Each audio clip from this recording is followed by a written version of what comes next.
This is Jason Steele, Steel Warrior. Loudmouth presents Over the Top Rope. It's off the top rope.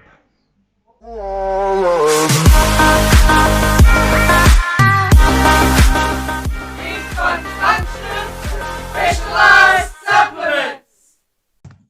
3 seconds. All right, ladies and gentlemen, the next captivating edition of Loudmouth presents Off the Top Rope. We're going to be talking a bit about tryouts. I get a lot of questions and people asking me about tryouts and how do you get to the States and things like it. To my left here is a man that has traveled overseas, gone to Booker T's training academy. We have got Jason Steele. Jason, how are you, sir? How you doing, Don? You good? Yeah, 100%, my man. As I mentioned, I get a lot of people asking me, oh yeah, how do you get to WWE? How do you get to tryouts and things like that? You actually went over. That's correct. Yeah, I actually went over twice. All right. Okay, so the main thing that I'm going to go is you got to start with the history of how the tryouts work. Right. So I started looking at going over to the WWE long before I ever started pro wrestling with WWP and the traditional Jason Steele character that everyone knows. So yeah. Initially when I started, I was in contact with OVW, which was in Louisville, Kentucky, back in 2001. Right. And at that time, they were very keen for me to come over. The only problem is, as a South African, when you want to go to the States, there's two issues you have. One is a work permit, right? You can technically go to the States and go do a tryout on a business or just a visitor's visa. But if they do sign you up, there's a whole process that comes along with it. So the first problem was the visa, and the second was the cost. Right. So it's not difficult to get there. The reason I didn't go for the OVW in 2001 was two reasons. One, I had no idea how to wrestle, so I hadn't actually started working in the ring yet. Sure. The second reason I didn't go over is the whole process of the OVW is, as they laid it out to me in the emails, is it's essentially they're their own promotion. Yeah. So they kind of pivot off. So the first and foremost thing that I'd like anyone to understand before you even think of going to try it is understand that the WWE and sports entertainment is a meat grinder. Right? That's what it is. It is essentially looking for a talent base that it can feed off and kind of push through. And until you actually reach the top of the WWE, and this is where guys need to understand. If you look at the WWE, probably the top 10 guys are making good money. Yeah. Everyone below them is struggling their ass off to make ends meet. And if you look at the WWE specific, their process, now we're talking about the absolute standard in pro wrestling for the last 30, 40 years. Yeah. If you go to the WWE, a lot of people don't realize is they think it's this big money game. Back then in OVW, they were paying you between $500 to $1,000 a week. Wow. Right. Okay. But note, they don't pay for accommodation. They don't pay for travel. Mm-hmm. Right. The only thing that the WWE will do for you is book your flights unless you are a top tier wrestler. Yeah. Right. So that's first and foremost. If you are planning to go to tryouts, research and understand if this is actually a life that you want to go live. Because if they do pick you, it's a roller coaster ride. You can speak to guys like PJ Black and Ray LePan, who he had so many different characters, but they essentially went over and they made it work. But the sad thing with pro wrestling is if you ask the general public, and I mean, I'm in Canada and I speak to guys about wrestling all the time, hardly anyone knows their name. Justin Gabriel, kind of, they don't really know. Now, those are two successful. Justin Gabriel, from my perspective, is probably the most successful South African wrestler to ever premiere on WWE television. And the reason for that is he was in the staple group. He was in main events. He was in WrestleMania. He kind of ran through. On the flip side, Adam Rose was, for me, probably one of the nicest characters that they came up with. Mm-hmm. But the Leo Kruger character for me was something that could have carried through even better. But he did not get that bump he needed. And there's a couple of reasons for it, and I'll go through those with you. So OVW was in 2001. Right. Subsequent to that, the WWE used to do small tryouts in different locations on their house shows. Mm-hmm. Mm-hmm. So I started with WWP in 2004, 2005.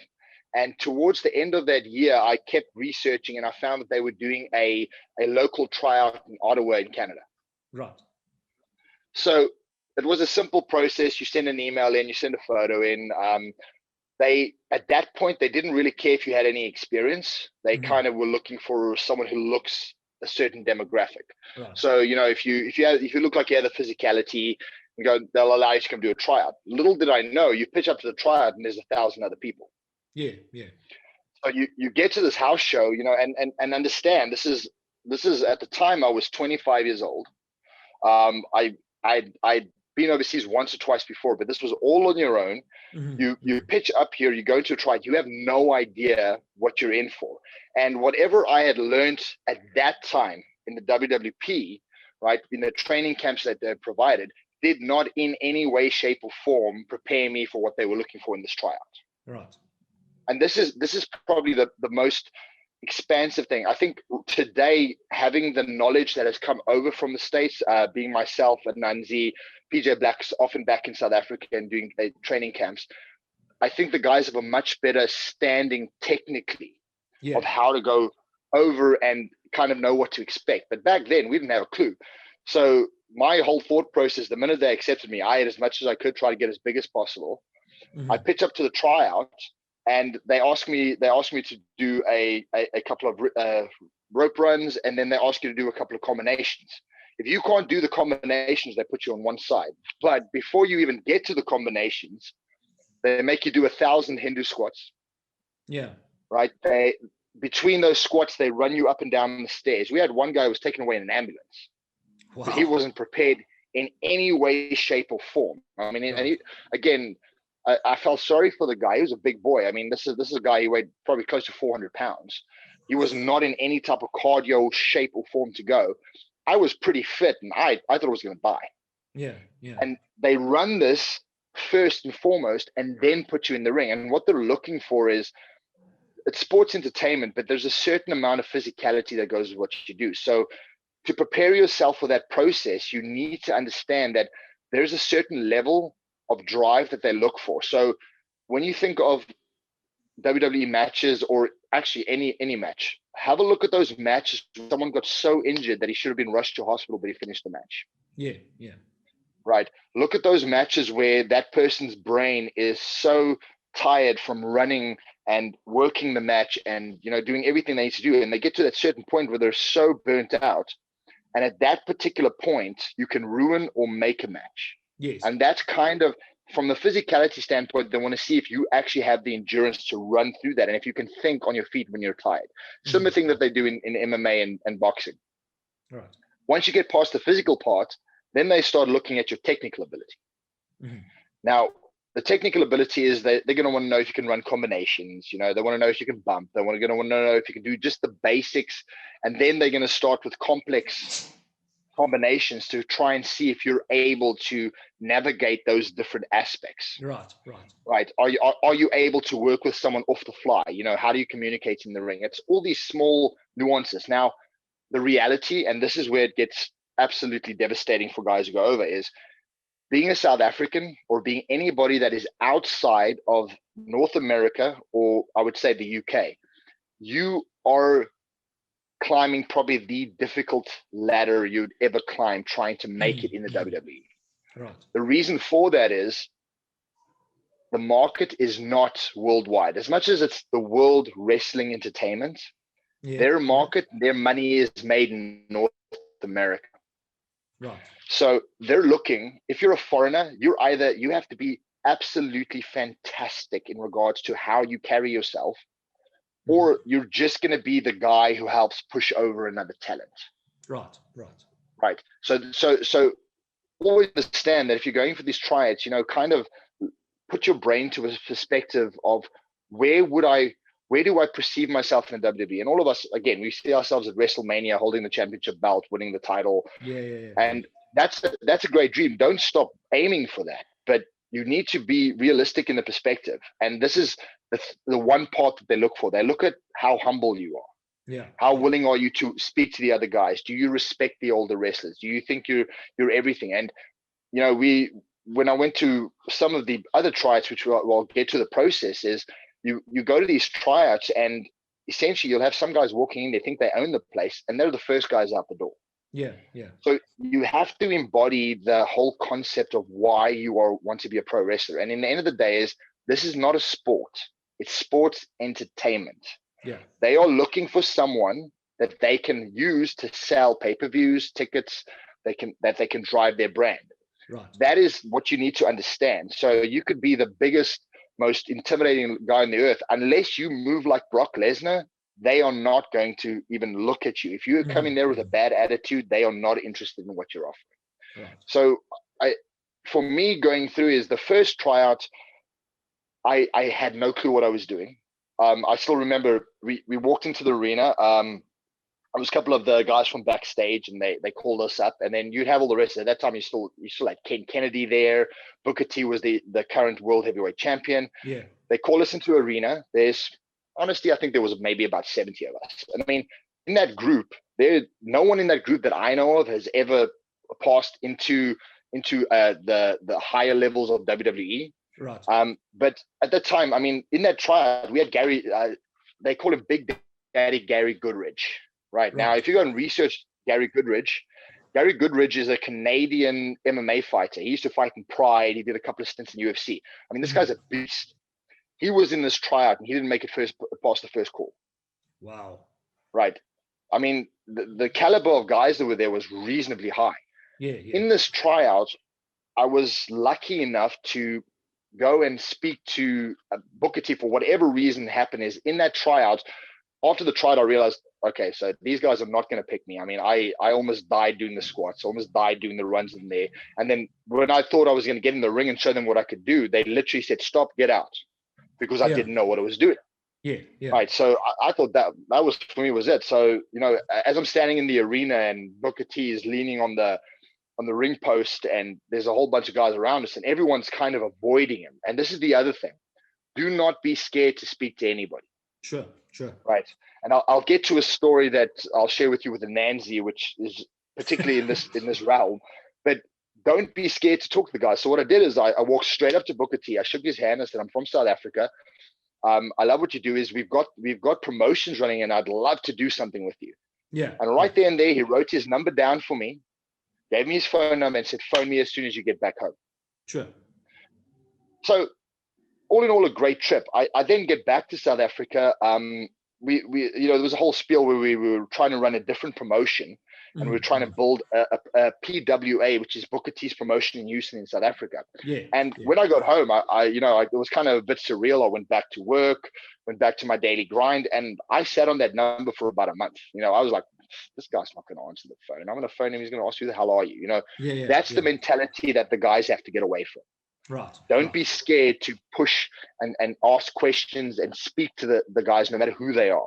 Right. They're the same as you. These guys, as much as you might see them on television, these guys have gone through the same pains you're trying to go through at some point in his career. So I pick up the phone, I phone Booker T, and he's like, hell, man, why didn't you phone me? I asked you to phone me weeks ago. What took you so long? First thing he says. Great conversation, and long story short, we run a process where we get the opportunity to go train at PWA's academy in Houston. Right. Well, I just want to stop there. That was the tryouts that was there at Brightwater Commons. If I'm not mistaken. Yes. Yeah. Okay. So what we did is we came up with a fact where we wanted to take some people over and kind of engage them. So this is where a lot of the background stuff comes in. So at the time, we had Ray LaPlan. He was working with us, and Anansi was working with us. And what we did is we ran a tryout with the idea of getting as much talent as we could to the States. Right. In the world of pro wrestling, as always is, promoters are not always the most upfront people. So the person I was working with didn't actually go through with what he was supposed to. But what wound up happening is we did a tryout at Brightwater Commons. We invited a whole bunch of guys. At that point, the WWP was very upset with the fact that there was another promotion. We all know the promotion wars where, the minute someone does something on the left, the guys on the right want to scream, and vice versa. So we didn't get much guys coming to the tryout. I think we had Nightmare pitched up at the tryout. We had some massive guy who came there. He was very upset because he should have gone overseas and was just never given the opportunity.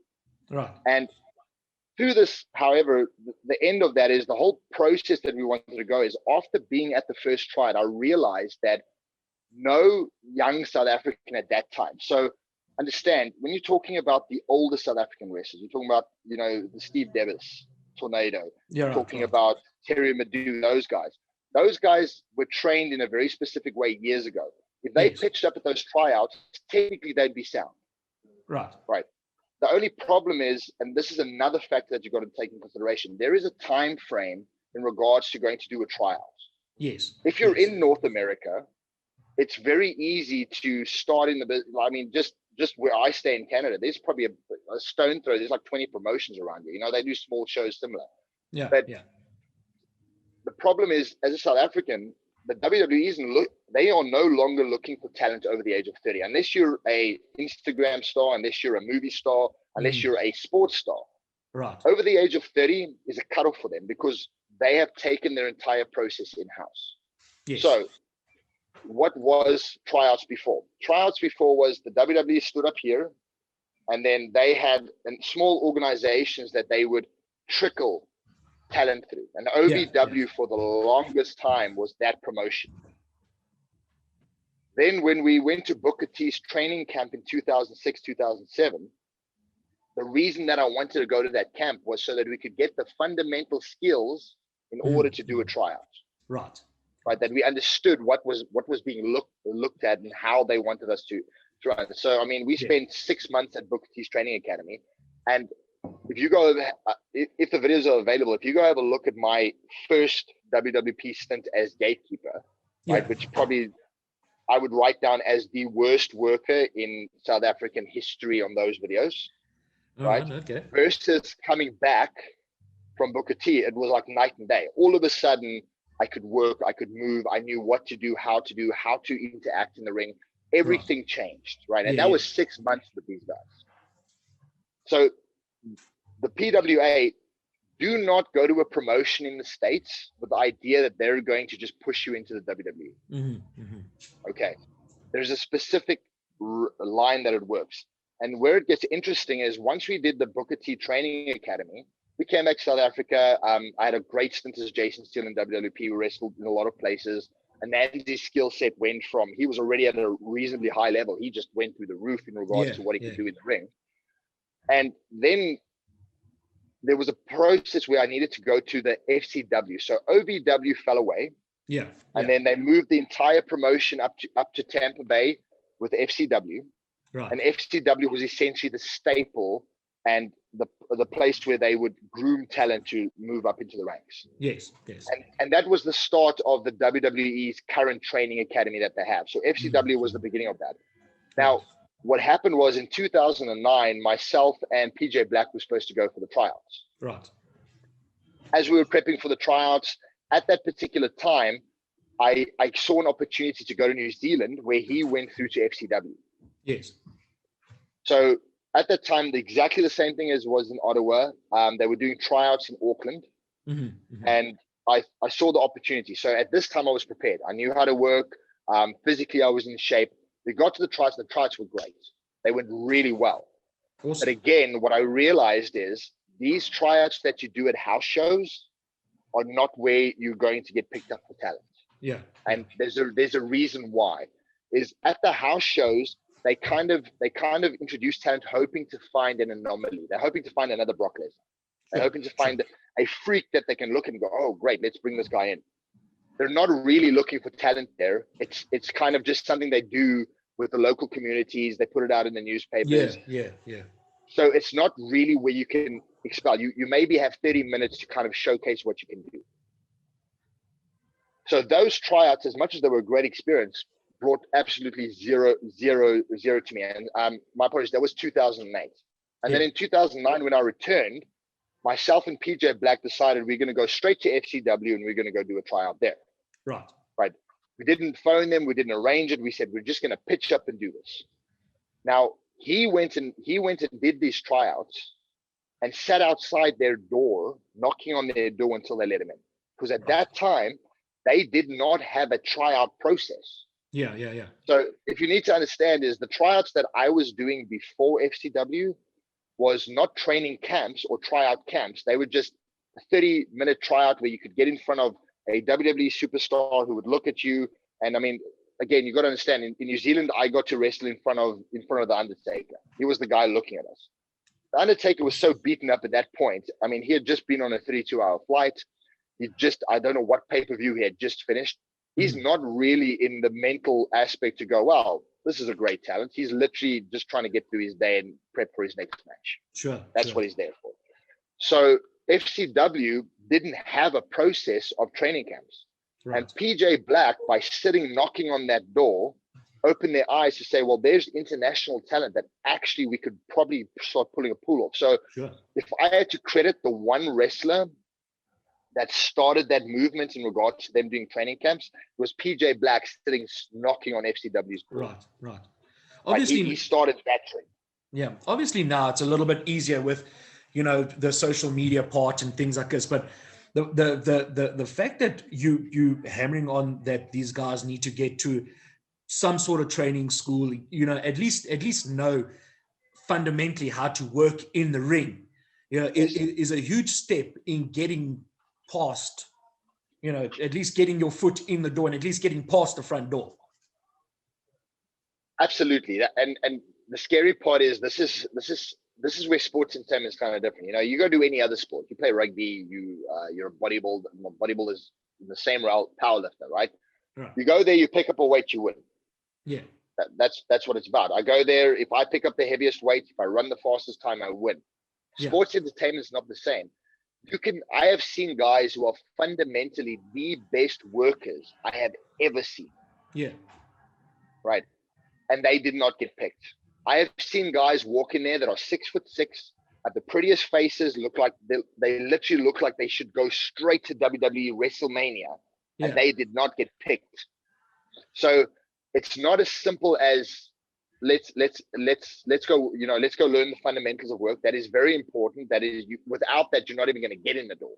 Yeah. But then the nuances that start piling up as you get in there are going to be stacked against you. Right. And if you're going in there and you haven't had a lot of experience, unless you're a freak, and when I say freak, you're either a physical specimen, you've got some sort of background in a sport that they can pivot on. Brock Lesnar came from NCAA wrestling. That's why they took him. They've got a guy now, I can't think of his name, but he's a football player who's probably ranked number 3 in the country, and he's going to the WWE because football shut down COVID. So unless you're one of those guys, right, your chances of hitting it big time and just walking in there and making this impact is very low. So if I had to give anyone the skills, is one, go to a good wrestling school with someone that has that experience. Right. That's the first. The second thing is go and find your character, what you want to do, how you want to present yourself. Right. And if you really want to succeed, change your goddamn accent and learn to speak with an American accent. Right, because I promise you, as a foreigner, and I've been in North America for 5 years. As a foreigner, you are perceived as the enemy in pro wrestling. You are the guy that is going to push up the next guy. And if you don't believe me, go have a look at every foreign wrestler that has gone into the WWE, and there's been champions. But have a look at how they progressed. Right, a good example is Sheamus. Yeah. Right. Have a look at Sheamus. Sheamus is a physical specimen. He's a big guy. He's got a great promo set. He's good in the ring. Right. They pushed him all the way up to champion just for him to drop the belt. And then when last have you seen him? Yeah. He's kind of fallen off the radar. And this is the type of things they do. Rusev is another example of a recent guy who's a physical specimen. Yeah. Right. In regards to what he can do in the ring, he's got a very good skill set, and he's a very entertaining character. He's there to hand over the title to the next face. Yeah. So as long as you understand those fundamentals and you know that back in the business, don't get upset with them. Understand that they're looking for talent that allows them to sell a ticket. Yeah. And it's the same as being in a movie. There's a place for extras, there's a place for a villain, there's a place for the comedy relief. It's the same thing in wrestling. They're looking for a specific set of people that can put together a move set, that can put together a viewership, that can sell a ticket or possibly just push the next guy that they feel is going to be their brand ambassador, push him up. Right. That's essentially what they're looking for. So that's fundamentally, from my perspective, is what you should be looking out for. And there's a couple of things that happened after the PJ went in and he did the FCW tryout. Once they did that, they realized and understand again that they could make money with this. Yeah. They didn't do it because they care about you as a wrestler and want you to have all the opportunity. They looked at it in a way, go, so what did they do? They started a training camp, the FCW's training camp. They said, right, what do we want? We want to bring guys in and we're going to charge them $1,000 to come in and do a tryout. Right. For that $1,000 though, you get full treatment. Like it was, the way they put it together was extremely professional. You sign in on the day, you get to speak and interact with all the top stars. You get training from, getting promo training from Dusty Rhodes. Is something that you cannot exchange for anything else. Right. Having the ability to walk around and speak to a guy like Jim Ross and talk to him about, what does he feel is the fundamentals they're looking for. And this is all the tips you got. So once I came back from the New Zealand trip, I knew 2010 was the year I turned 30. This is the last opportunity I'm going to truly have to go and break into the WWE. And if it doesn't happen at this point, I'm okay with it.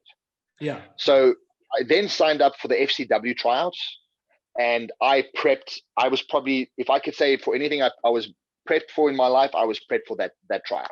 Yeah. And this is where it gets, again, this is where you've got to make the decision. If you're going to go do this, then I suggest anybody who wants this, go do it. Yeah. But when we got to that tryout, I went there with Zazu Madu, right? So Terry Madu's son came with me. And we went to the tryouts. I was jacked. I was the right size. I could move. At that time, the main talent, the guy in charge of talent was John Laurinaitis. Yeah. Right. He walked into the tryouts. He had one look at me, he had one look at another guy. I said, I want them two in the ring. We worked a little bit and everybody was going, wow. I got up to do my promo and I was given an applause. Dusty Rhodes gets in the ring, goes, that's how you do a promo. He pulls in another two wrestlers. We do a couple of bounce offs off each other. We did so many different aspects of the game. I probably learned more in that week than I did my entire life in pro wrestling. Sure. Because of just the sheer amount of talent, right? Old and new, just all around you, just constantly feeding you information. And I got to the end of these tryouts, and this is the reality that people have to realize. I got to the end of these tryouts. I was having heads of WWE coming to me and go, you're going to get signed, guy. You're in. This is all yours. You don't even worry about it. You're in. You're good. So, you sit there and you go, okay, I've made this. I'm ready for this. Right? Yes. Yeah. And when I say that this was told to me by Dusty Rhodes, right? Dustin Reynolds' son. This was told to me by, there's so many guys in the back end of WWE that just came to me and said, you've got it. You got it. Make sure you do this, and this. So in my perspective is great. So everything's looking good. We leave the tryouts. I come all the way back. Now, before we leave the tryouts, they had they called it an immediate sign up. So basically they would choose someone from that group to immediately be signed up. Yeah. Right there and then you would get a contract. And this is where the politics comes in. Right. Not to say that they should have chosen me. There was a lot of good talent there, but there was this, and I can't come on to his name now. Like I say, a lot of the new guys, I don't kind of keep up with a lot of the new guys, but he was a guy from Canada that was at Lance Storm's wrestling school. Yeah. Right. So Lance Storm sent about 3 or 4 guys, and Lance Storm has an extremely good relationship with the back office of the WWE. Right. This guy came in. He wasn't big. His work was decent, but I wouldn't say anything more or less than anyone else there. Promos were entry level, and he was the guy picked. Right. From my perspective, taking me out of the equation, I would say there was about 7 to 10 people I would have put over him. Right. Why did he get picked? the one side of me would say he got picked because he has a connection with Lance Storm, possibly. Yeah. But in the end of the day, is at that particular point, we don't know what they were actually looking for and how they wanted to build their brand. Mm-hmm. So you can't get upset when they do the selections process, because this is what you've actually signed up for. So you've got to go in there with an open mind, saying, I might make it, I might not make it, but don't go in there think you're going to dominate them. Yeah. Right. You have no idea what they're truly looking for. So other than that, we leave there, and I've got John Laurinaitis telling me, you're in, kid, you're in. And I'm like, great, we're ready. So I get back to South Africa. I start prepping my life to leave. I'm lucky enough to have a guy like PJ who was already signed, a guy like Ray who was already signed, and them giving me ideas and say, first thing they do is they send you up and you've got to go do they do the tests up in Pennsylvania, and then they're going to process your visas, and then they're going to do this. And I sat and waited for a whole year, just sat and waited, waiting for the phone to ring, and the phone never rang. And eventually I got hold of them, and they said to me, sorry, it's 2009. We just had a crash in the economy. We're starting to limit the amount of guys you're bringing from overseas. This is where we are. And you cannot be upset by that process. They're a business. They're trying to build the best that can. So at that point, it was where I kind of said, right, I've run this route. It was great. I regret nothing. Yeah. It was worth every penny, every bit of blood, sweat, and tears that I went through it. It was worth it. Right. The type of things we did, and those are the three layouts of tryouts we did. I had one in Ottawa, which was a house show tryout. Yeah. I had one in New Zealand, which was a house show tryout, and then I had the full FCW experience. Right. Now I can also tell you, sitting at FCW, there's a couple of characters there in regards to type of guys that I would not want to be one of these guys. Right. So they kind of a groupie element. So there was a guy there. I mean, not a decent worker, good size. He's just not what they're looking for. Right. This guy has been to every single WWE tryout in North America. I literally think he gets on a bus and he drives to every single place he can try out, hoping that these guys are just going to sign him up. Yeah, yeah. And all good for him, I mean, he's following his dream, which is great for, but it got so bad in that FCW tryout that he started screaming at the trainers because they wouldn't put him in the ring with a particular person. So he's already kind of cut his throat right there. Yeah. Right. Yeah. But he keeps trying and he keeps going. You have to also understand that at some point you got to look at this and go, right, either I need to step 5 steps back, go back to the basics, go back to my training, go back to the smaller federations, or look at alternatives. At that time, TNA is an alternative. Yeah. Right. So right now you have AEW, which is an alternative. But what a lot of people don't understand is those promotions have maybe 10 or 20 top tier stars that are full-time workers. Yeah. Right. Yeah. The Chris Jerichos, the Cody Rhodes, those guys. Yeah. Anything below that is like TNA. They pay you per appearance. Yes. Yes. Right. So a good example would be Max Detonator, right? Max Detonator had the opportunity to go wrestle for TNA. Right. Right.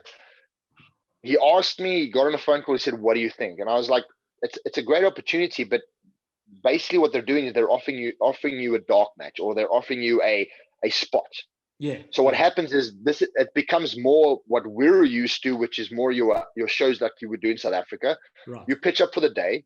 They pay you between $100 to $500. They put you in a match and then you go away. There's no contract. There's nothing. Now, as a South African, if you want to go do that, you need a work permit.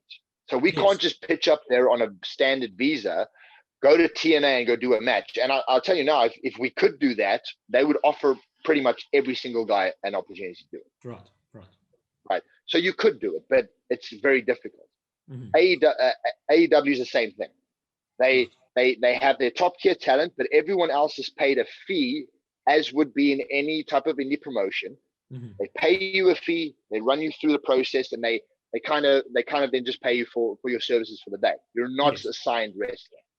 The only place that truly signs wrestlers on that level, that wants to own their talent top to bottom, is the WWE.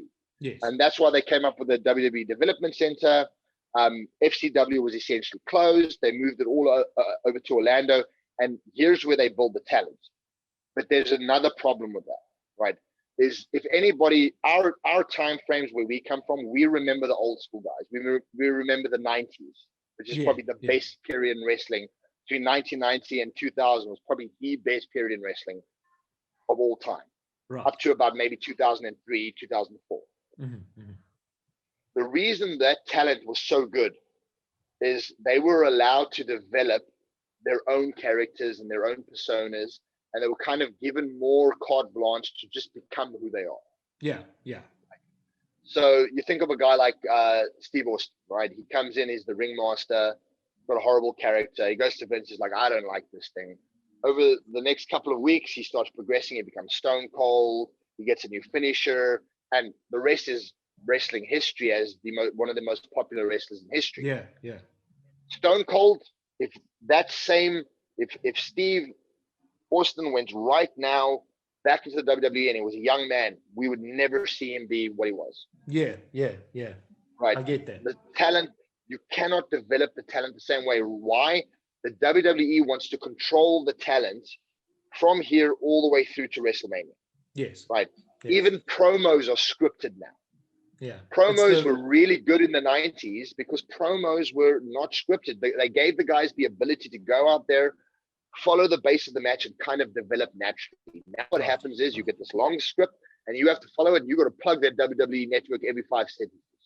Right. I don't know if you noticed, you see the Rock will pitch up for an appearance, and he'll do his walk around and he'll go, yeah, I've been watching this on the WWE network. He's just plugging the promotion. Yeah, yeah. And that's taken away a lot of the natural progression of talent that we used to have. Yeah. And it's great that we have promotions like AEW, TNA. The problem with those promotions is they don't have the money. So they're pushing. I'm hoping AEW kind of becomes that staple for people to go to. Yeah, yeah. But realistically, I don't know if wrestling is ever going to be the same in the current society we have, where everything is kind of, the slightest thing offends someone. Yeah, yeah, yeah. And if I look back, I said a couple of weeks ago, and I was just literally watching WrestleManias from the 90s, and literally everything in that show is offensive to someone today. Everything. Yeah. Well, it's going to offend everyone. I want to put a pin in this, Jason. I just want to ask a few questions. Do you think now this year's WrestleMania was outdoors and it had a rain delay, and a lot of the guys, and I got some backstage information, a lot of the guys had to go out there and cut a promo. They weren't given a script or anything like that.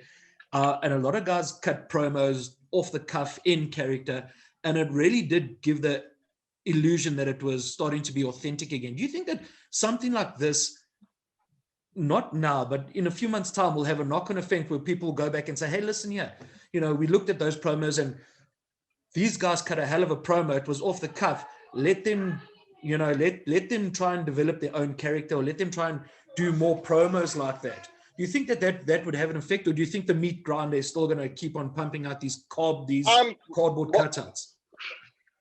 Well, whether or not they have, they allow the guys to do those promos, it's always going to be a meat grinder, right? It was always a meat grinder. It's always going to be, but that all depends on who the management is. What you need to understand is Vince McMahon's running towards the end of his career.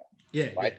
Yeah. He's not as involved. He's still running the show, but realistically, the show is being handed over to Stephanie and Hunter, and those are the guys who are taking over the reins for him. Yeah. Now, the reality is it all depends on the market. So this is a business. This is, when I used to be back in South Africa, people used to get upset with Mark Beal because of the way that he conducted certain things he did. At the end of the day, the guy was running a business. He was trying to make as much money as he could, running a promotion. And the end of the day is, once you look at it from a business perspective, you go, okay, I kind of see it. Now, the WWE is sitting in a very, very bad position, right? Their stocks are down. They've had to let go of a lot of talent. They've had to cut down on television appearances. That has a massive impact on how they're able to roll talent in. Right. I think the only thing that I can see really changing the game is if the WWE starts losing money at an exponential rate where they're going to have to rethink their strategy. Sure. Right. As long as they're a stable, running business, because as much as we look at it, we look at it now and we go, it's a carbon cutout. I can imagine wrestlers from the 80s and the 70s looked at wrestling in the 90s and go, what the hell's going on? Yeah. Right. So there's a market. As long as people are paying to view these stars and they can control what they do, they're going to control it. Sure. That's just what it is. It's always going to be that way. Right. I feel that it would be great for the sport if we could go back that way. But realistically, it all depends on what happens from a society perspective, what happens from a business perspective, how much money they're making. If it goes to the point where they're starting to go, oh, we're losing numbers here, they may switch back and go, let's do it that way. But we also need to understand the cultural aspect of wrestling is starting to wane. Yeah. It's very similar to guys who read comic books. These days, your comic books you just put on the TV. You watch DC movies, you watch Marvel movies. Anything you have in a comic book, you don't need to read a comic book anymore. Everything's on the screen. Yeah. So a lot of the guys who are the comic book nerds, right? Like you and me, who love our comic books. Yeah. We guys who are pushing 40, man. This is what it is. Yeah. It's no longer a kid of 12 reading comic books. He's on his iPad watching the latest Justice League movie. Yeah. So the similar to wrestling is, and this is my personal experience being in Canada, is most people remember. They know who The Rock is. They know who John Cena is. They remember the good old days. They remember the pay-per-views. They'll talk to you about Hulk Hogan. They'll go through all of that. They haven't got a clue who's wrestling now. Most people aren't watching wrestling now. Yeah. Right. The guys who were the fans aren't the fans anymore because they feel it's watered down. In the 90s, when Vince McMahon decided to oust wrestling in order to save tax money, he kind of broke that mold as well, because there was an echelon for many years where people thought pro wrestling was real. I mean, they used to bet on this stuff. Yeah.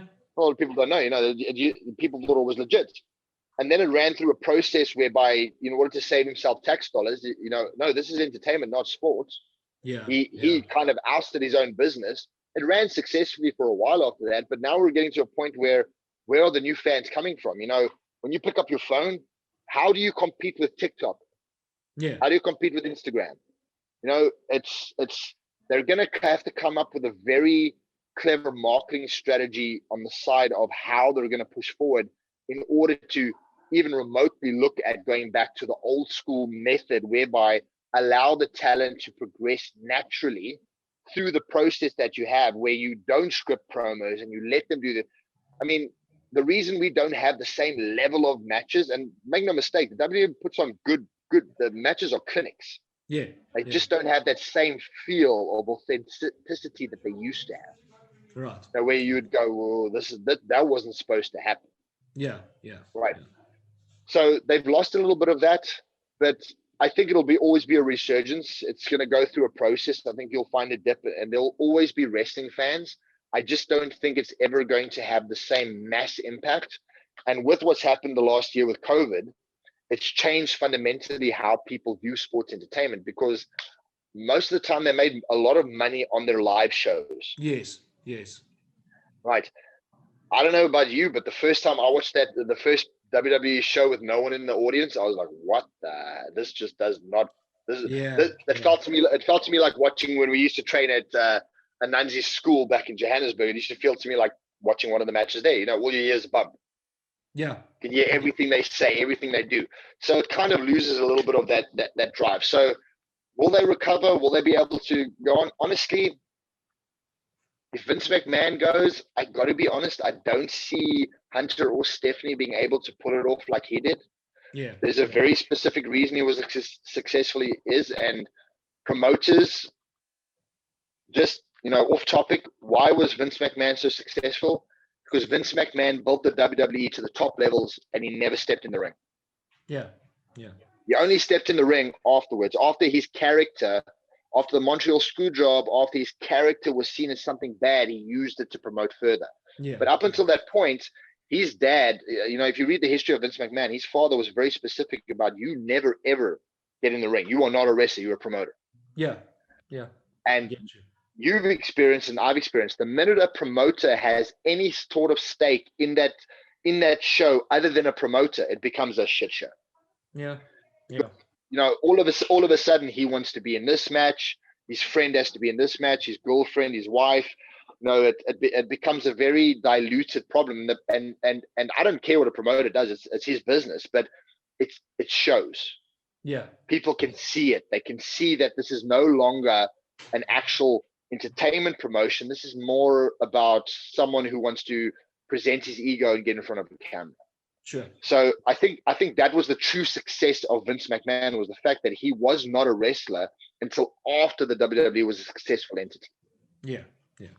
Jason, I wonder, we've taken up quite a bit of time here talking about the process and things like that.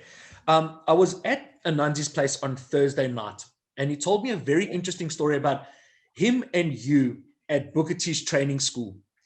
A short guy walked in wearing white shoes, white tracksuit pants, a white wife beater, and spat on the floor when you guys were cleaning. And Ananzi wanted to go and threaten him because you guys were cleaning the floor, and you had to stop him because it was a certain professional wrestler that walked in the door and did that. I just want to confirm if that story is essentially true and who the wrestler was that Ananzi wanted to go and call very, very nasty names. Okay, so the Troy story is true, but unfortunately, I cannot tell you who the wrestler is. He told me that we got to keep it. He told me that story, man. I laughed. I'm like, come on, really? He was like, yeah, no, he was gonna go over there and chew the. I was like, come on, man, really? He's like, yeah, really, 100%. You can confirm it when you talk to Jason. Yeah, I can tell you now, and this is again, if you ever want to have the most fun and the most stress in your life, go on a trip like that with Ananzi. It was like, honestly, it was the most insane 6 months I've ever seen. I mean, I could literally fill up 2 hours of the stories inside and outside the ring of what Ananzi did, and just the amount of shit we got up to. How we did not get deported from the United States, I still do not know. Yeah, we technically should have been kicked out. Like, honestly, it was insanely fun and insanely stressful all at the same time. Yeah. On Ananzi, again, this is a travesty of a story, right? So from my perspective, if you had to ask me pro wrestlers that should have gone through the tryout process and should have been main eventers, right? PJ, technically the most sound wrestler you'll ever work with in regards to his knowledge of the ring, how he works, so forth. His biggest problem is promos. Yeah. Always has been. Great wrestler, like absolutely fantastic. Got everything going for him. Only place that he lacked for me was always going to be promos. Yeah. Right? Yeah. A guy like Ray LePan, Adam Rose, absolutely the most fantastic technical work you'll ever work with. Like, generally the best guy you could ever work with. Good at promos. That he should have main evented WrestleMania. True. Right? And if he did not, he should be a commentator on WWE television today. Right. He was that good, right? And then the saddest aspect for me was a guy like Ananzi. Ananzi had something that I think if he had the real opportunity to showcase, would have been absolutely one of the best wrestlers in the WWE. Yeah. Though, having said that, and this is in full, the Ananzi that I knew at the time would not have made it in the WWE.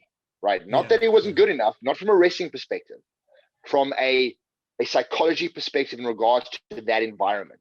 Yeah. Right. Yeah. And I'll tell you a story. So we were at the SummerSlam pay-per-view in 2007.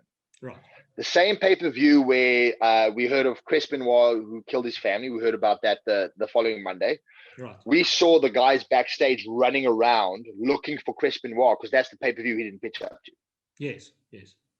So we're watching Pat Patterson. We're watching Vince McMahon. We're watching all the guys backstage trying to get hold of him and not being able to. And you could literally see the stress on their face. Right. And we were lucky enough through Booker T, obviously with his connections with the WWE, he gave us backstage access to this pay-per-view, right? So, as myself and Ananzi, this pay-per-view, we're sitting in the back with Cody Runnels, who at that point was doing his first dark match and was busy going into the WWE, having been Dusty Rhodes' son and, the brother of Dustin Rhodes. And Ananzi as a wrestler, fantastic. Ananzi as a fan is horrible. Yeah. Right. So Now you imagine you take someone who's a super fan and someone who is a great wrestler, and now all of a sudden you merge these things together. We're sitting at the back of a pay-per-view. They've got a canteen area with all the wrestlers things. So you stand outside. You've got Bradshaw, you've got John Cena, you've got everybody just sitting there eating, right? And Nancy would not go in the room. He stood outside, hearing, he like peered across the door, just seeing. He was starstruck, dumbstruck, past levels that I could not. He literally turned from this seasoned great wrestler into a 5-year-old kid watching his hero. Yeah. And it was, like I looked at him and like, I'm hungry, man. I'll walk in there, I grab a plate of food. I go sit between Bradshaw and I can't remember who the other guy was. Bradshaw, sit down, put my plate down. I started eating, start chatting to them. They're just guys. Yeah. Right. And I think if you could take the skill set of Anansi pre-injuries, right, with his mindset today, you would have the best option for a WWE main eventer in history. Yeah. Because maturity-wise, he's so good now. Yeah. Well, it was so unfortunate because, Anansi will tell you the story. Pat Patterson went to book for Anansi. He said he was one of Patterson's boys. Patterson said, that's the guy that I want. And somebody that was on that camp went and ratted Anansi out for his back injuries, for the back injury. Because if they had picked it up later, he still would have had a go. If somebody didn't rat him out at that tryout, who knows where we'd be. Yeah, you see, the thing is, that's also the thing that you got to realize with pro wrestling. It's a dirty business. Everybody wants to be a superstar. Everybody, and you kind of got to watch your back. And that handshake thing, I mean, we've known it for years. Walk into the locker room, everyone shakes hand. It's all bullshit. Yeah. Right. It's a tradition, and I respect the tradition, and we follow it. But everybody's got their knives out for the guy next to him because everybody wants the main event spot. Yeah. Right. Yeah. So badly that they will downgrade another wrestler to get that spot. Yeah. Seen that a lot. And that's honestly, this is what it is. And this is one of the reasons, like pro wrestling, I had a very specific line that I was running that I want to get to. Regret nothing, happy with everything.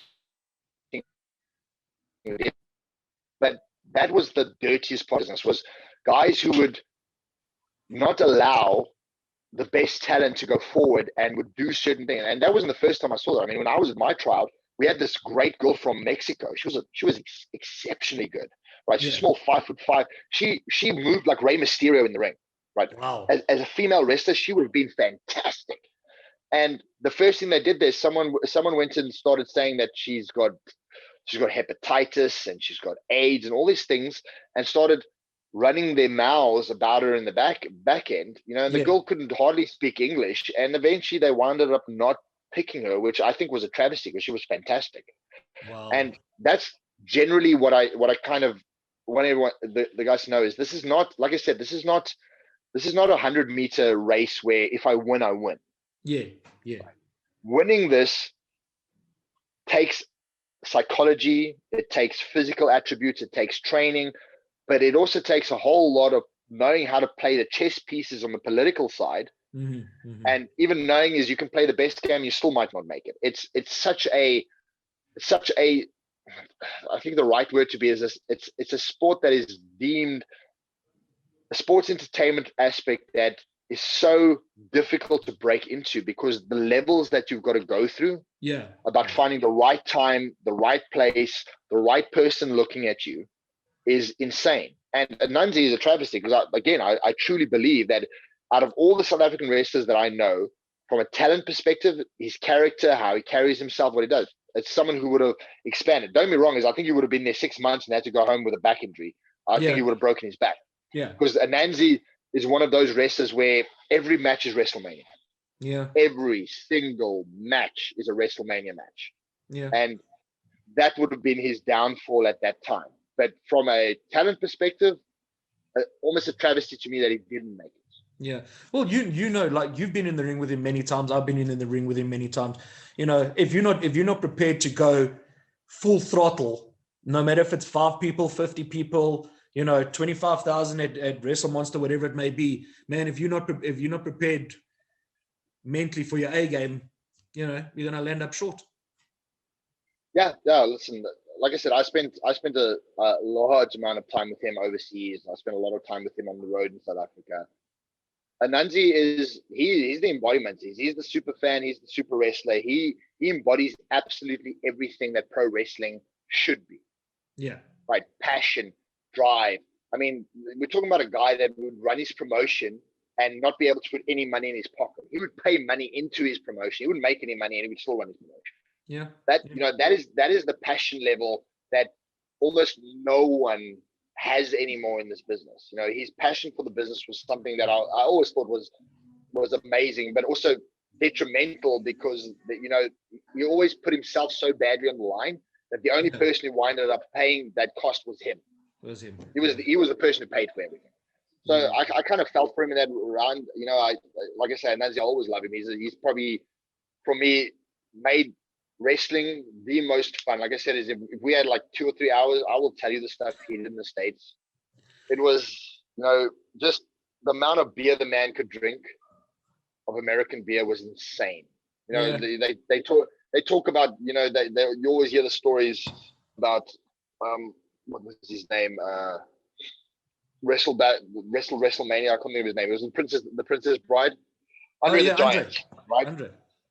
Downing beers. I remember every single weekend Ananzi going to buy himself a case of buds and literally polishing them off and being so difficult to deal with, right?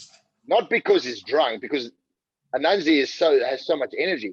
Being so difficult to deal with, my only solution was to drink more than him. Yeah. And that was a ton of fun. Like the stuff we went through in the States, if I could do it over again, I'd do it with him in a heartbeat. I would do it slightly differently though. I think we missed a lot of opportunities being as green as we were. Sure. But probably the best. So anybody who wants to go and do a tryout, wants to go overseas, note 2 things. It costs a shit ton of money. Yeah. Right. I mean, I think the rand dollar exchange now is 14 to 1. Yep. Yeah. Right. So we're in the middle of a pandemic. Travel is almost impossible. If you do get to go over, go do it. But look at it as an experience. For me, I went over for a week with the zoo where we went to the full FCW experience. They send you a DVD with your matches. They send you your promos. They you get a scorecard where they rate how you performed, right? Yeah. And like I said, is based on just what they gave me. My mindset said I should have been signed. But looking back on it, I'm actually very grateful they didn't sign. Okay. Right. Okay. And I'll explain why in a minute. Is when you go there, you're so hungry to just make it. You don't actually plan past that, and you don't really know what you're giving up. Right. Okay. So know what you want to do. I've always been a bodybuilder, right? That's essentially where I come from. You know, bodybuilding, powerlifting, strongman. Wrestling was a beautiful outlet of using that physicality in a way that I could present it and enjoy it, which it was in every aspect. But if you look, you know, I remember back in 2011, 2012, when I was staying in Durban, I remember I met PJ at one of the hotels in Durban after he was down with the WWE doing a tour. Yeah. And I remember walking in there and the guy looked broken. He looked in such a bad way. And he's like, Jay, this is so much work. I've got a house, I've got a car. I never get to drive my car. Yeah. I'm always on the road. You know, I don't know which city I'm in. It's just constantly, you know, like I said, the meat grinder effect. And some guys like that.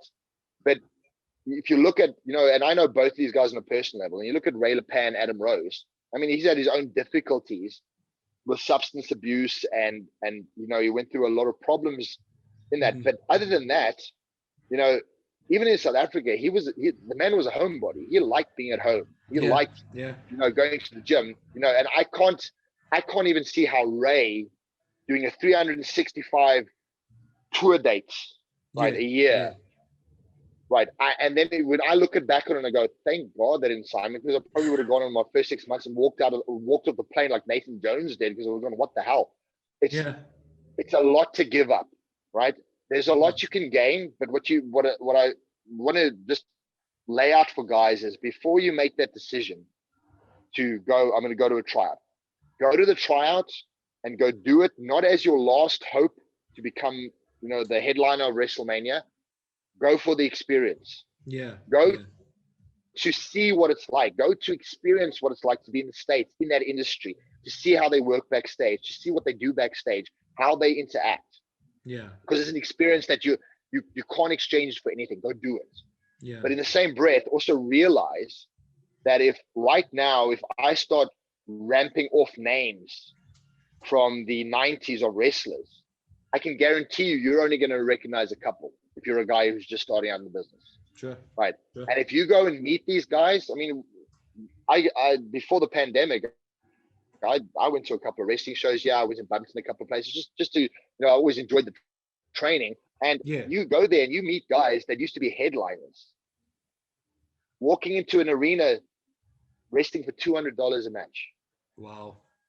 Right. Guys that are so broken they can hardly walk. Yeah. I remember, and this is, I remember the Hardy Boys, right? I remember Matt Hardy backstage at SummerSlam 2007, watching him walk towards the ring, looking like an old man who had literally been beaten down.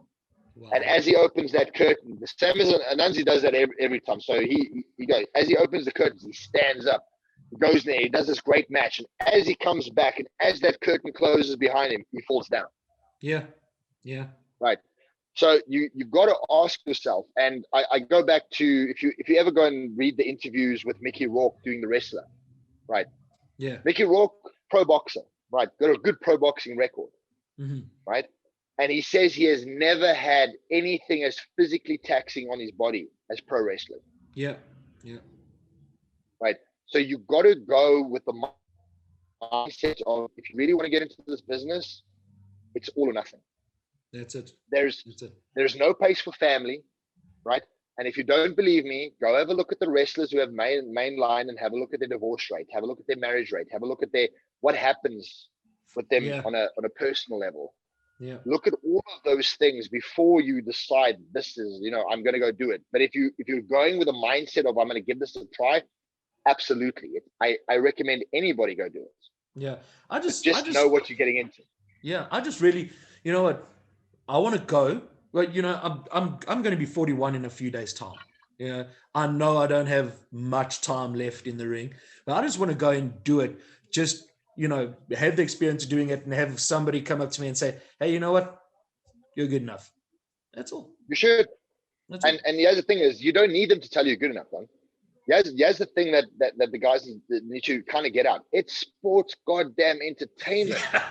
Like, that's the thing that used to kind of always make me laugh when we South Africa and even over here. It's actually worse here. Yeah. Is these guys get so enthralled as if they're actually, the way they go on is they're fighting an actual fight in the UFC. No, it's predetermined. It's okay. There's a process around this. That's fine. But the fact of the matter is, you've already made it, and this is what guys need to understand is. It's not like there's an indie promotion in every town in every city. Mm-hmm. Mm-hmm. Okay. Just having the guts to get off your ass, get in a ring, and bump, right? And then come back the next night and do it again, and then the next night and do it again, and go through all that bullshit that you and me both went through in regards to learning that craft. Yeah. If you have the guts to go through with that, and you've made it to a point where you've wrestled enough matches, you've been on television, you've been on big live shows, you've made it. Do not think that you have to be a headliner at WrestleMania to be known. I guarantee you, right, other than guys who are now movie stars like John Cena and The Rock, no one's going to know who the hell Hulk Hogan, hardly anyone knows who Hulk Hogan is today. Yeah, yeah. They know he's a racist. So there we go. So you've got to put those things together, man. So for you going is, don't go there go, oh no, you've made it, you're good enough. You've always been good enough. Yeah. Yeah. Okay. And there's a story, and a guy that'll know a good story of this is, I think it'll either be Steve Debus, Tornado would know, or Terry Madu, right? Oh. Is in South Africa, if you think back to the 90s, if you used to have gladiators. Yes. Okay. So there was two guys particularly used to have a guy called Giant. That's Matthew, and then used to have Granite, which is Garth Collins. Yeah. Okay. these guys were superstars in South Africa as gladiators, right? Established strongman, powerlifting. They were very big in the fitness industry. And they pitched up one day to learn how to wrestle. They bumped 2 or 3 times. They never came back. Wow. Never came back, right? You need to understand that this is not for everybody. Yeah. Right. Yeah. It's a lot to do. So, and I found personally, I've had people, I've had friends come to me. I generally live my life by the rules of, I don't care what people think of me. I care what I think of myself and what I do. And I want to have pride in what I do. And Sure. if you have anyone ever laugh at you or go, oh, you do pro wrestling. Oh, what is that? Dude, don't even listen to those people. Everybody's got a troll. Those people are the people who are too shit scared to get off their asses, hop into a ring, or try something different for the fact of just loving it, right? Pro wrestling to me had nothing. Not in the beginning, it was, I'm going to try this thing and I'm going to be a superstar. But once I started doing the matches, I realized the true joy of being a pro wrestler is the artistic side. And this is what a lot of guys forget. They always look at the big burly guys and go, it's big tough thing. No, it's not. It's art. It's an art. When you get in that ring, your job is to prove to that crowd and convince them that this is real and tell a story. Yeah. Right. And for me, there's nothing more entertaining. Like I've been in big shows. I've been on television. I've done big events. The most funny events to me was wrestling at an Anzi's event and watching the kid in the first row with his eyes this big going, oh, because you can't believe what you just did, and running to you up after the match going, can I get an autograph? Wow, that is what it's about. That is in the end, forget all the bullshit, forget all the lights, forget all these things. That is why we do this. Yeah. We do this because we are there to entertain people, right? And that's actually the true fun of this. So anybody who, and especially you guys who have been through, like you say, you're turning 41, go do it. Go do it. Go do a wrestling holiday. Get a whole bunch of guys together, sign up for it as soon as you can travel, get on a plane, go experience the thing. Even if you're 45 and you who has a very deep passion for the sport, go do as much as you can, because what you'll find is, and this, my personal goal for the WWE is, I have never considered myself a good wrestler, ever. Wow. Right. Okay. I've never considered myself a good wrestler. You need to understand is I entered wrestling at a very late stage, right? I knew there were certain things I could do. I know I can throw a promo, right? Not the best at it, but I'm generally good at it, right? I know physically people are going to want to look at me, and where I had the benefit of everyone else is I always entered the ring looking like someone who should be in the WWE. Yeah. From a look perspective, right? The minute I still remember the first time I walked out as Jason Steele on the WWP in 2009, I still remember everyone's eyes going like this, like, oh my God, where did this guy come from? Yeah. I knew I could present the character, right? But there's a fundamental skill set in regards to telling a story and laying it out that I did not have enough time in the business. And most guys in South Africa don't have that ability. If you want to be able to tell those stories, you've got to be working 2-3 times a week in a match, not a training, in a match. So I was well aware that if I was going to make it in this business, my only goal was to get into a company like the WWE and consistently wrestle. And then there was 2 ways I was going. Either I was going to be good enough to be a mid-card wrestler. I never ever said to myself, I'm going to headline WrestleMania. I'll work as if I'm going to headline WrestleMania. Yes. But realistically, knowing the business, I'd know that my best shot is to try and get to the mid-card, maybe be a tag team wrestler, maybe get an intercontinental title. That's where I was looking at. Yeah. Right. Yeah. And then on the other side, if you take the other aspect of that, is I looked at it and said, well, I kind of really do like the backside of the business. I do like the production side. I do like the editing side. I do like, doing it. Maybe what I could do is I could get there and I could start pushing into that line, because I do love that part of the business. So there was multiple factors for me, but from a racing perspective, even in South Africa, at no point ever, and this, if I can give anyone, don't think you're better than another guy. Yeah. Because again, it's sports entertainment. You're only as good as the crowd that wants you there. Yeah. Yeah. Right. And again, you look at a guy like CM Punk. CM Punk would have been nowhere in wrestling in the 90s. If he had been a wrestler, between 1995 to 2004 in the WWE, he would have been at best a mid-card, maybe lower Yeah. card wrestler. Yeah. Right. Things changed within the industry. Things started running. All of a sudden he came in, and don't get me wrong, is fantastic worker, great promos, an excellent example of wrestling. But he wouldn't have made it in the 90s. Sure. And then Sure. some of the wrestlers that were icons in the 90s won't make it today. Yeah. Yeah. You can see that. Right. Because again, and this is the aspects that you got to look at is the WWE, when you're wrestling 360 days a year, okay, what happened was Eddie Guerrero passed away. We had Chris Benoit's issue. Hulk Hogan took Vince McMahon to the. So from a guy in bodybuilding, this is what's happened in the WWE. They started their wellness program, right, to keep the media off them, not because they have to. Yeah. If you at any point believe that Hunter Hearst Helmsley or any of those guys, the really big guys that aren't the main cards, what you'll notice is your wrestlers don't look like they looked in the 90s because the WWE tests these guys. Yeah. Yeah. And even a guy like Ric Flair said he used to use steroids, but again, they're not competing in a sport. They're sports entertainment. It's aesthetic. Yes. They're trying to look a certain way. Yes. So what you found is because they were trying to look a certain way, the guys were less likely to take drugs, smoke weed, use alcohol, right? Also, there's the benefits that if they were on any performance-enhancing drugs, they would get the benefit of recovery time. Yes. It would lower their recovery time. Now what happens is the WWE goes, nope, we can't do, and the WWE tests worse than the Olympics. Wow. Okay. Right?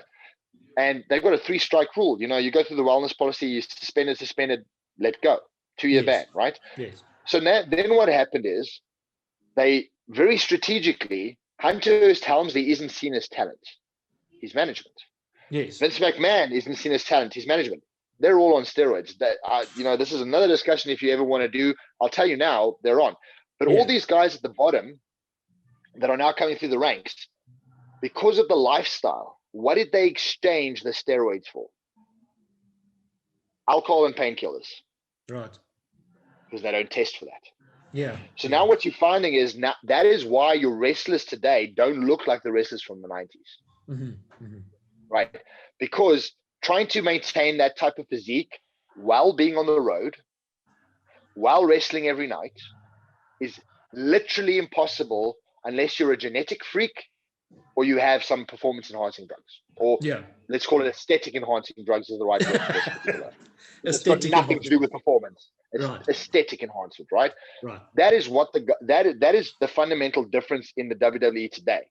If you go and look at TNA and you look at AEW, they don't have a wellness policy, right? Yeah. And some of those wrestlers are jacked. You look at a guy like Brian Cage. Why is he not in? Why is he not in the WWE? Yeah. Yeah, I was gonna mention him. And that's why he's not in the WWE, is because the minute he goes to the WWE, all of a sudden he has to be on the road. He's getting tested every 3 to 6 months, and he can't afford a violation on the policy. And all of a sudden he goes from being this big jack guy to just looking like a normal guy. And that's the same thing that happened with a couple of guys who went through the wellness policy process. Mm-hmm. Mm-hmm. Some of the guys can maintain, and especially the higher end guys. So a guy like John Cena, when he was wrestling, note that John Cena is worth $100 million. Yeah, yeah. As a wrestler, not even as an actor. He didn't even make his money in acting. He made his money in wrestling, and now he's moved to acting, right? So he can afford the best doctors, the best treatments to go over. Plus, I can guarantee you, as a business, if he violates the wellness policy, Vince McMahon's going to look the other way. Sure. Because of who he is. Yeah. But if you're a new guy coming into the sport, right, and you can't go through. I went through a 3-year process to learn how to make sure I didn't violate that policy and go. Because when I started in bodybuilding back in '96, I didn't know the difference between steroids and supplements. Yeah. I was told the same thing. I went to the pharmacy and bought it. So when I started doing wrestling, and they told me this is a thing, I was like, okay. And it took me 3 years to figure out how to do it without. And I can tell you now, even if I got signed, it's so difficult to maintain a certain look, especially the big muscular guys, unless Yeah. you're a big 6'9" giant, which is a different, but a muscular guy that looks like a bodybuilder, extremely difficult to maintain in that without enhancement. All right. Jason, we unfortunately have gone over time here. We were only supposed to have 45 minutes. We've gone just over a full hour.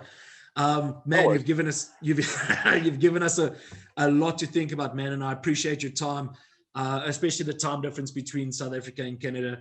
We appreciate your insight. We are going to, at the end of the year, we're going to get some guys together. We're going to talk road stories. So all those Anansi road stories, you're going to have to keep inside you. But man, we appreciate your time. We appreciate your insight, and the guys that have reached out and contacted me and asking me if how we do tryouts and things like this. Here's the man. He's giving you as much insights as humanly possible. How it used to work. How maybe it's still working now. Go and do your research, and for goodness sake, get into the ring.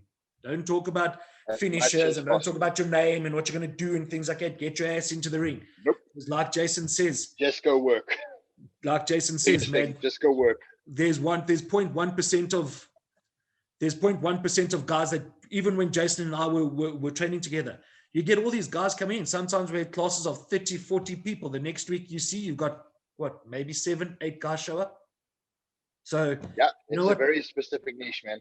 So you know what? Even if you're 0.1% of the people that even get into the ring, only 0.1% of those people will actually make it past the first month of training. So get your ass into the ring. Don't make any excuses. This has been Loudmouth Presents Off the Top Rope with Jason McGinn. Jason, we thank you once again for your time, man. Stay safe. Be cool. Loudmouth Presents Off the Top Rope, uncensored, uncut, and going on a wrestling holiday.